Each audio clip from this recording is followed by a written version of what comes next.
இதுக்கப்புறம் வர எந்த ஒரு ஐபிஓலுமே தயவு செஞ்சு இன்வெஸ்ட் பண்ணாதீங்க. அத மீறியும் நீங்க பண்றீங்க அப்படின்னா, கண்டிப்பா உங்களுக்கு லாஸ் வரதுக்கான சான்சஸ் அதிகம் அப்படின்னு சொல்லிட்டு, இந்தியால இருக்க one of the biggest fund house ஒரு வார்னிங் குடுத்திருக்காங்க. அந்த பிக்கஸ்ட் ஃபண்ட் ஹவுஸ் யாரு? அவங்க ஏன் இந்த மாதிரி ஒரு நியூஸ் ஆர்டிகிள ரிலீஸ் பண்ணாங்க? அண்ட் அந்த நியூஸ் ஆர்டிகிள் எந்த அளவுக்கு உண்மையா இருக்கு? ஒருவேளை அது உண்மையா இருந்ததுன்னா, அதுக்கான சொல்யூஷன் என்ன? அப்படின்றது தான் இந்த வீடியோல நம்ம கிளியர் அண்ட் டீடைல்டா பார்க்க போறோம். சோ அந்த ஆர்டிகிள் என்ன சொல்லியிருக்காங்க அப்படின்னு பார்த்தீங்கன்னா, லாஸ்ட் 1 இயர்ல மட்டுமே ஐபிஓஸ் மூலமா கம்பெனிஸ் ரைஸ் பண்ண ஃபண்டோடைய வேல்யூ 1.7 லேக் crore. அண்ட் இதுக்கு முழுக்க முழுக்க காரணமா இருக்கிறது அவங்க என்னவா சொல்றாங்க அப்படின்னா, சோஷியல் மீடியா அண்ட் நியூஸ் சேனல்ல வர ஹைப் அண்ட் அந்த பிராண்ட்ஸ்க்கு இருக்க பாப்புலாரிட்டி. அண்ட் இந்த ஹைப் அண்ட் கிரேஸ தான் கம்பெனிஸ் எக்ஸ்ப்ளாய்ட் பண்றதா கோடாக் ஃபண்ட் ஹவுஸ் சொல்றாங்க.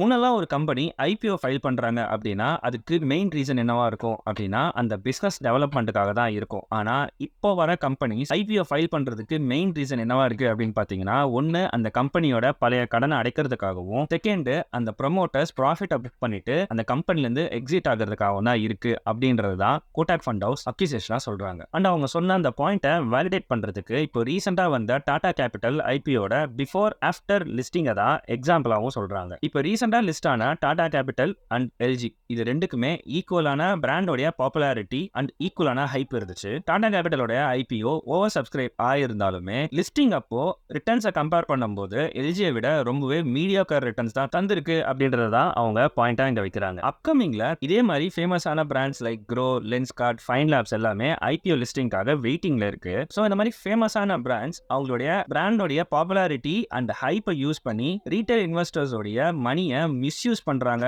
அப்படின்றது தான் கோடாக் ஃபண்ட் ஹவுஸ் ஒரு வார்னிங்கா ரீட்டைல் இன்வெஸ்டர்ஸ்க்கு சொல்றாங்க through this news article. So இப்போ ஓவராலா என்ன ப்ராப்ளம் போயிட்டு இருக்கு, இந்த ஃபண்ட் ஹவுஸ் யாரு, அந்த ஃபண்ட் ஹவுஸ் ஏன் இந்த மாதிரி ஒரு அக்யூசேஷன் வைக்கிறாங்க, அதை அவங்க எப்படி வேலிடேட் பண்றாங்க அப்படின்ற எல்லா டீடைலுமே நான் உங்களுக்கு கிளியரா எக்ஸ்பிளைன் பண்ணிட்டேன். உங்களுக்கு இது புரிஞ்சிருக்கும் நான் நம்புறேன். ஸோ சொல்யூஷன் என்ன அப்படின்றத பாக்குறதுக்கு முன்னாடி ஒரு முக்கியமான ஒரு சப்ஸ்கிரிப்ஷனை பத்தி நான் சொல்லிடுறேன். என்ன அப்படின்னா, நம்மளுடைய சேனலை நீங்க சப்ஸ்கிரைப் பண்றது தான். இந்த மாதிரி சிம்பிளஸ்ட் எக்ஸ்பிளனேஷன் என்னோட சேனல்ல நிறையவே இருக்கு. அது உங்களுடைய ஃபினான்ஷியல் நாலேஜை கண்டிப்பா டெவலப் பண்ணும். ஸோ மறக்காம சப்ஸ்கிரைப் பண்ணிக்கங்க. பெல்ல கிளிக் பண்ணி ஆல் எனேபிள் பண்ணிக்கங்க. ஸோ இந்த மாதிரி வீடியோஸ் ஃபியூச்சர்ல நான் போஸ்ட் பண்ணும்போது உங்களுக்கு இன்ஸ்டன்ட் நோட்டிஃபிகேஷன் வரும். Now moving on to the solution. So the rule number 1 is start with the question why. இந்த கம்பெனியை ஐபிஓ ஃபைல் பண்றாங்க அப்படின்ற அந்த டவுட்ல இருந்து நீங்க ஸ்டார்ட் பண்ணுங்க. பிகாஸ் இப்போ ஒரு கம்பெனி அந்த பிசினஸ் எக்ஸ்பான்ஷன் பண்ண போறாங்க, growthக்காக ஐபிஓ ஃபைல் பண்றாங்க, இல்லனா ஏதாவது புது ப்ராடக்ட்டை லான்ச் பண்றதுக்காக ஃபண்ட் ரைஸ் பண்றாங்க அப்படின்னா அது ஒரு குட் சைன். நீங்க அந்த ஐபிஓல இன்வெஸ்ட் பண்றதுக்கு கன்சிடர் பண்ணலாம். வேறஸ் டெட் ரீபேமெண்ட் இல்லனா ப்ரமோட்டர்ஸ் எக்ஸிட் ஆகுறாங்க அப்படின்ற மாதிரியான டீடைல்ஸ் உங்களுக்கு கிடைச்சது அப்படின்னா நீங்க கொஞ்சம் கவனமா இருக்க வேண்டியது ரொம்பவே அவசியம். ஸோ இந்த டீடைலை நீங்க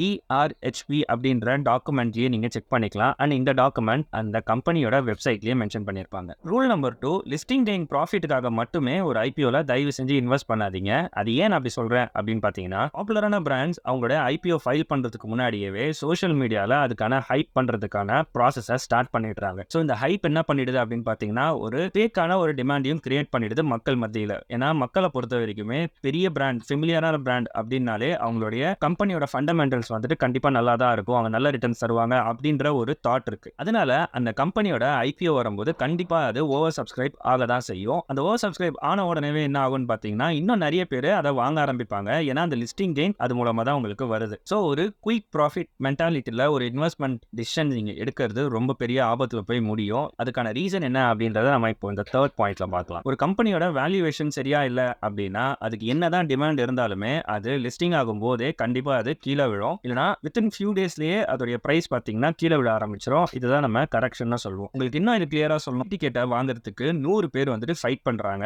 இதுதான் அந்த டிமாண்ட். பட் வேல்யூவேஷன்ன்றது என்ன அப்படின்னு பாத்தீங்கன்னா, அந்த மூவியோட கதை, ஸ்டோரி டெல்லிங் எக்ஸெட்ரா அது நல்லா இல்ல அப்படின்னு சொன்னா அந்த மூவி எப்படி ஃபிளாப் ஆகுதோ அதே மாதிரி வேல்யூவேஷன் ரொம்ப ஹையராவோ இல்லனா வந்து ரொம்ப எக்ஸ்ட்ரீமா அவங்க வேல்யூவேட் பண்ணியிருந்தாங்க அப்படின்னா பிரைஸ்லயுமே கரெக்ஷன் கண்டிப்பா நீங்க பாப்பீங்க. அது உங்களுக்கு லிஸ்டிங் டேலயே நடக்கும், இல்லனா அப்கமிங் டேஸ்ல நடக்கும். இதேதான் அந்த கோடாக் ஃபண்ட் ஹவுஸுமே அந்த அக்யூசேஷன் மூலமா நம்மளுக்கு வார்னிங்காவும் தராங்க. ஸோ நெக்ஸ்ட் டைம் ஏதாவது நீங்க ஒரு ஐபிஓல இன்வெஸ்ட் பண்ண போறீங்க அப்படின்னா மறக்காம யூடியூப் வந்துட்டு லேர்ன் ஃப்ரம் மை லாசஸ்னு டைப் பண்ணி இந்த வீடியோவை நான் பின் பண்ணி வைக்கிறேன். இந்த வீடியோ மறக்காம நீங்க ஒரு வாட்டி பாத்துருங்க. உங்களுக்கு ஒரு கிளியரான ஐடியா கிடைச்சிரும். நான் ஃபைனலா என்ன சொல்லணும்னு நினைக்கிறேன் அப்படின்னா, இந்த ஐபிஓக்கு இருக்கிற இந்த பூம், இந்த ஹைப் இதெல்லாமே நம்ம கண்டிப்பா தப்பு சொல்லவே முடியாது. ஏன்னா இது இந்தியாவோட எக்கனாமி மேல இன்வெஸ்டர்ஸ்க்கு இருக்கிற நம்பிக்கையை காட்டுது. பட் என்னுடைய பாயிண்ட் என்னவா இருக்கு எங்க அப்படின்னு பார்த்தீங்கன்னா, பிளைண்டா எந்த ஒரு ஐபிஓலயுமே போயிட்டு இன்வெஸ்ட் பண்ணாதீங்க. ஜஸ்ட் பிகாஸ் அதுக்கு ஒரு சோசியல் மீடியால ஹைப் இருக்கு அப்படின்றதுக்காக மட்டுமே ஒரு இன்வெஸ்ட்மென்ட் டிசிஷன் எடுக்காதீங்க. அது ஒரு மிகப்பெரிய டிசாஸ்டர்ல போய் முடியும். அந்த கம்பெனியோட ஆக்சுவலான குரோத் பாத் என்ன அப்படின்றது தெரிஞ்சு நீங்க இன்வெஸ்ட் பண்ணுங்க. அண்ட் ஆஸ் அ இன்வெஸ்டரா நீங்க ஒரு தம்ப் ரூல் உங்களுக்கு வச்சுக்கணும் அப்படின்னா அது என்னவா இருக்கும் அப்படின்னு பார்த்தீங்கன்னா, நீங்க ப்ராஃபிட் பண்றதை விட நம்ம கிட்ட இருக்கிற கேபிட்டலை நம்ம ப்ரொடெக்ட் பண்றதுல தான் நம்ம ரொம்பவே கான்ஷியஸா இருக்கணும். இந்த வீடியோல பார்க்குறேன். Until then invest smart, stay safe and நன்றி.